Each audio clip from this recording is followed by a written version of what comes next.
लोक जनशक्ति पार्टी रामविलास की प्रदेश स्तरीय ये बैठक थी। ये जानकारी पार्टी पहले ही साझा कर चुकी है कि आगामी 28 नवंबर को पार्टी के स्थापना दिवस के दिन पार्टी पटना के गांधी मैदान में एक बड़ी रैली का आयोजन करने जा रही है। एक लंबा समय हुआ जब हमारे नेता आदरणीय रामविलास पासवान जी थे, उस वक्त पार्टी ने आखिरी बार गांधी मैदान में बड़ी रैली का आयोजन किया था। उसके बाद इस बार हम लोग ये आयोजन करने जा रहे हैं। चुनावी वर्ष भी है।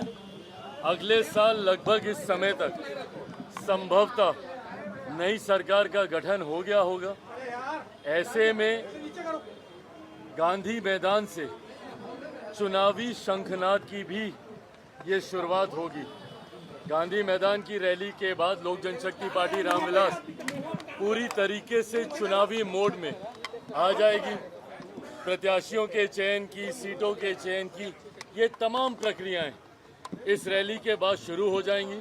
रैली की तैयारियों में क्या क्या प्राथमिकताएं हैं, आने वाले साल में पार्टी की क्या रणनीति रहेगी, इन तमाम विषयों को लेकर चर्चा हुई। अभी ये चर्चा चलेगी। हमको दिल्ली वापस जाना है, मंत्रालय का कार्य है, पर अभी ये बैठक कुछ समय और चलेगी और तमाम लोगों को जिम्मेदारियां तय कर जवाबदेही बांधने की सोच के साथ आज का ये कार्यक्रम बुलाया गया। कोई नाराजगी आपकी तैयारी 25 सीटों पे थी? और दूसरा सवाल, लैटरल एंट्री, चाहे आरक्षण, चाहे वक्फ बोर्ड का मुद्दा हो, कई मुद्दों पर आपका सरकार से अलग स्टैंड रहा है, तो क्या अभी भी नाराजगी है? भाई, मैं एक बात मैं स्पष्ट कर दूं कि कई ऐसे लोग हैं जो चाहते हैं कि मैं और मेरे प्रधानमंत्री के बीच में दूरियां आए। मैं बहुत स्पष्ट तौर से कहना चाहता हूं कि उनका ये सपना कभी पूरा नहीं होगा। मैं मेरे प्रधानमंत्री से किसी भी तरीके के विवाद में जाऊं, ये संभव ही नहीं। मैं भी कई जगह देखता हूं कि झारखंड को लेकर एक सीट दी तो चिराग पासवान नाराज हैं। मैं, मेरी पार्टी ना सिर्फ खुश बल्कि पूरी संतुष्ट है कि भारतीय जनता पार्टी ने एक दूसरे राज्य में भी लोक जनशक्ति पार्टी रामविलास को वही सम्मान देने का काम किया जो सम्मान वो हमारे नेता आदरणीय रामविलास पासवान जी के रहते हुए देती थी। उन्होंने बल्कि इस बार तो और सम्मान को बढ़ाने का काम किया गया। 2014 में भी हम लोग को एक सीट दी गई थी झारखंड में लड़ने के लिए, शिकारी पारा की वो सीट। उस वक्त पार्टी बहुत ज़्यादा संतुष्ट नहीं थी उस सीट के चयन से। इस बार मुझे खुशी इस बात की है कि जो सीटें हम लोगों ने चुनी थी उसी में से हम चाहते थे कि हम लोगों को गठबंधन के तहत लड़ने का मौका दिया जाए। उस लिस्ट ऑफ सीट में से ही हम लोग को वो सीट मिली है।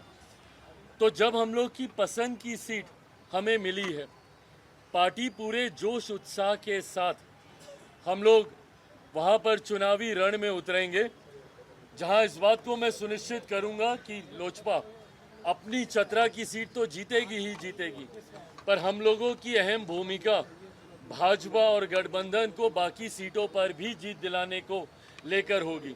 कल वहाँ पे, परसों 24 तारीख को वहाँ पे नामांकन है।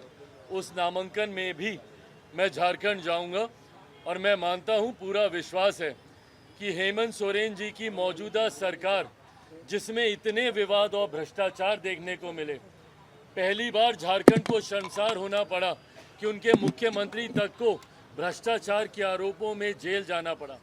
जिस तरीके से बटा हुआ विपक्ष दिखाई दे रहा है, सीटों के लिए एक दूसरे पर आरोप प्रत्यारोप करने से भी ये लोग बाज नहीं आ रहे।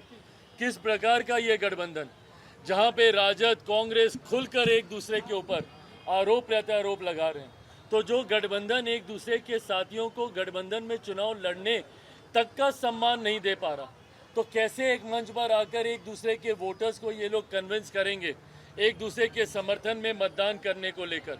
मैं मानता हूँ तथाकथित इंडिया अलायंस की एक बड़ी हार, जैसे हरियाणा में देखने को मिली, एक बड़ी हार झारखंड चुनाव परिणामों के बाद देखने को मिलेगी और एक मजबूत एनडीए की सरकार जो आज की तारीख में ज़रूरत है झारखंड के विकास को लेकर, वो सरकार हम लोग झारखंड में बनाने जा रहे हैं, इसमें कहीं कोई संदेह